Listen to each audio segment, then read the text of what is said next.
So, Janet, what, in your opinion, is the biggest gripe that millennials have at work right now? Okay. Well, you want one? I think the biggest gripe that millennials have is that they're not being taken seriously and they're being sort of dismissed. It's sort of like they're now being taken as a group. And instead of someone saying, "Oh, can I work out the problem with Janet?" It's more like, "Oh, I can't work with these young people. Oh, they're so difficult. There's the snowflake, there's the entitled." So they're kind of being ignored because they're being bunched into this group. And they're not being heard and listened to. Yeah, not being seen as an individual, kind of. Right. And because of that, I mean, I understand I've had that feeling where you're not being listened to and you're not being taken seriously. And so, in a way, it's like you become invisible, like no one Yeah, cares about me. And right. like that's kind of a big deal. Yeah, I mean, is that like one And they individual? wonder why quiet quitting started, right?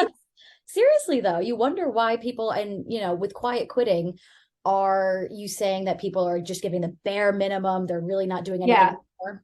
the nomenclature is terrible because it's not quitting at all. It's people are going, "Oh, you hired me to do this job description.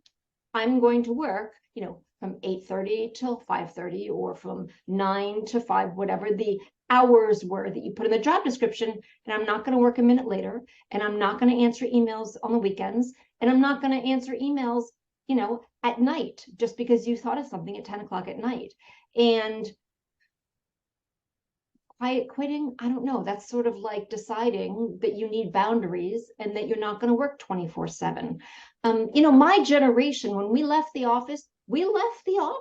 I mean, if something horrendous happened and somebody called you, Sure. yeah, then you run to the office. But most of us of my generation, we got to leave the office. That doesn't happen anymore because of our phones and because of, laptops and tablets, etc.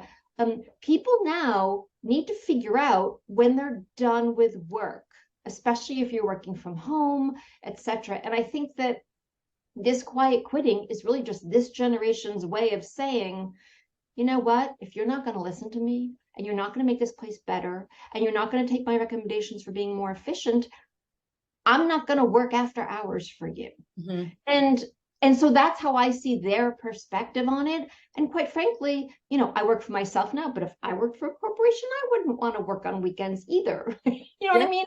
Unless, they were paying me the big bucks, and it's like, for that you work on weekends. You know what I'm saying? It's right. that fine line between, am I doing my job or am I going above and beyond in my job? That it's the above and beyond that corporations make you think is part of your job description, and you're like, maybe that's not necessarily true.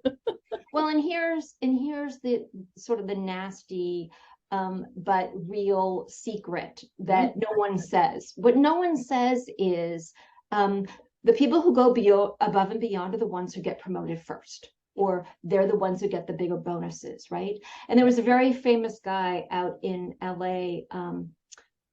I can't remember his name in the moment, but basically he ran one of the big studios, and he's Jeffrey Katzenberg. And he said, you know what? If you're not going to come in on Saturday, don't even bother coming in on Sunday.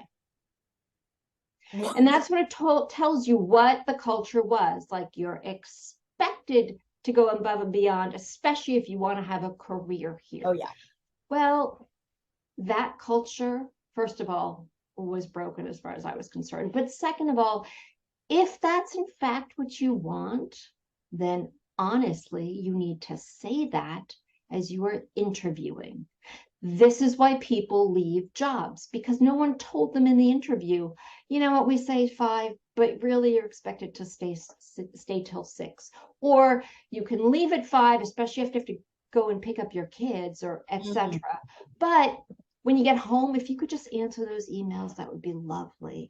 Or, we actually are an international company, so you're going to have to take calls outside of hours because people are calling in from different time zones. So you're going to have to do a call at 7 in the morning or 9 o'clock at night.